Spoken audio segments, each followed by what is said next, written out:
Zaman baheula aya hiji karajaan gede di Pulau Jawa ngaranna Karajaan Galuh. Raja anu ngawasaan eta karajaan nyaeta Prabu Permandikusuma. Anjeunna boga dua istri, Dewi Naganingrum jeung Dewi Pangrenyep. Sang Prabu geus lila ngadoa hayang boga putra. Tapi dua istri anjeunna teu ngandung-ngandung, sanajan geus takun tetap tacan aya tanda-tanda. Lila-lila Prabu mutuskeun rek tapa. Anjeunna nyauran patih anu paling dipercaya nyaeta Arya Kebonan pikeun ngurus karajaan.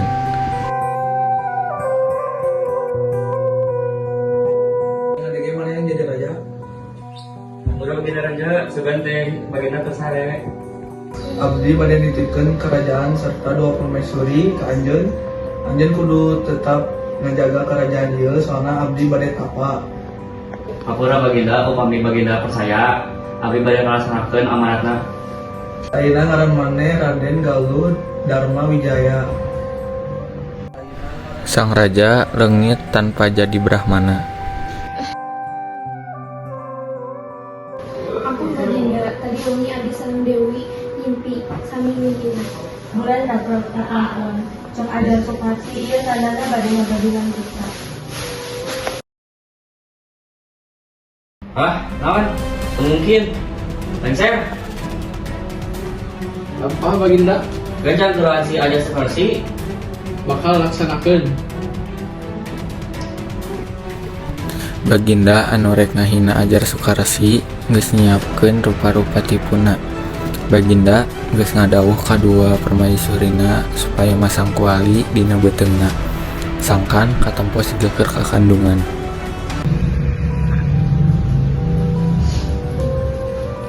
Ampun baginda, ieu brahmana anu ngaranna Ajar Sukarsi sumping ka baginda. rek aja seperti coba bedakeun dua pangaisuri abdi teh kekandungan atau henteu. Mohon dua nana nu jeung ngandung. Coba bedakeun laki atau awewe budak abdi teh. Menurut paninggal abdi nu bodoh, putra baginda dua nana lalaki. Arya Kebonan ngamuk. Anjeunna ngapungkeun kuali nu dipasangkeun dina beuteung para permaisuri. Tempat ragragna kuali engke kasohor jadi desa Kawali. Krisna ditusukeun ka Ajar Sukarsi, tapi Krisna jadi bengkok. Tungtungna Ajar Sukarsi semedi jeung nyawana pulang ka Gunung Padang. Jadi naga biru ngaranna Nagawiro. Ternyata nya dua permaisuri benar-benar hamil. Dewi Pangrenyep ngalahirkeun budak lalaki ngaranna Haryang Banga. Ari Dewi Naganingrum geus 10 bulan hamil can lahir-lahir. Kandaga nu dipalitkeun kabawa ka walungan Cipamali. Nelap dina bubu milik aki ini balangantrang. Nalika dibuka aya orok kasep.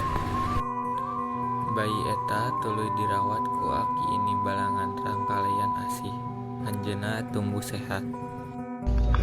Baginda, abdi gaduh hayang jago. Ayo urang ngadukeun pami eleh nyawa abdi taruhanna, tapi mun menang setengah kerajaan kanggo abdi. Sok adukeun hayang urang mah matak eleh. Tarung hayam di mimitian.